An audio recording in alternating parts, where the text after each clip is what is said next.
अब सुनिए कहानी का भाग 2। अमित उनकी ओर ध्यान से देखने लगा। बुजुर्ग ने कांपती आवाज में कहना शुरू किया, मेरी पत्नी को इस दुनिया से गए हुए 8 साल हो गए। जब वो साथ थी, उसकी बातें मुझे भी बहुत परेशान करती थीं। हर बात पर टोका टोकी, छोटी छोटी बातों पर नाराजगी। मुझे लगता था वो बस झगड़ा करती रहती है। उन्होंने एक पल रुककर चाय का कप नीचे रखा और बोले, लेकिन उसके जाने के बाद समझ आया कि वो झगड़े नहीं, उसकी मोहब्बत थी।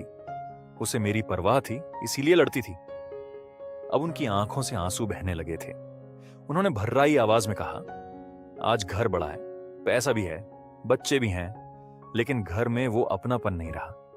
अब कोई ये कहने वाला नहीं कि दवाई समय पर ले लेना, गर्म कपड़े पहन लेना, इतनी देर बाहर मत रहो। अमित का दिल भीतर तक कांप उठा। उसे अचानक पूजा की सारी बातें याद आने लगीं। उसका इंतजार करना, समय पर खाना देना, देर होने पर बार बार फोन करना, ठंड में उसकी जैकेट निकाल कर रखना। उसे एहसास हुआ कि जिन बातों को वह रोज झगड़ा समझता था, वो दरअसल प्यार जताने का तरीका था। अमित तुरंत उठा, चाय के पैसे दिए और तेज कदमों से घर की ओर चल पड़ा।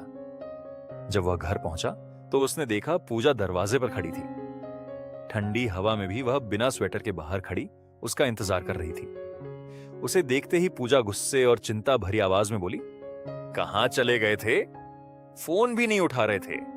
इतनी ठंड में बिना मफलर के बाहर घूम रहे हो, चेहरा पूरा ठंड से लाल हो गया है। अमित कुछ पल उसे देखता रहा, फिर हल्की मुस्कान के साथ बोला, और तुम खुद बिना शॉल ओढ़े यहां खड़ी हो? पूजा चुप हो गई। उस पल दोनों की आंखों में शब्द नहीं थे, सिर्फ अपनापन था। अमित ने धीरे से उसका हाथ पकड़ लिया। अब उसे समझ आ चुका था कि जीवन में सबसे अनमोल वही इंसान होता है जो हमारे लिए लड़ता भी है, डांटता भी है, लेकिन हर हाल में हमारा साथ कभी नहीं छोड़ता।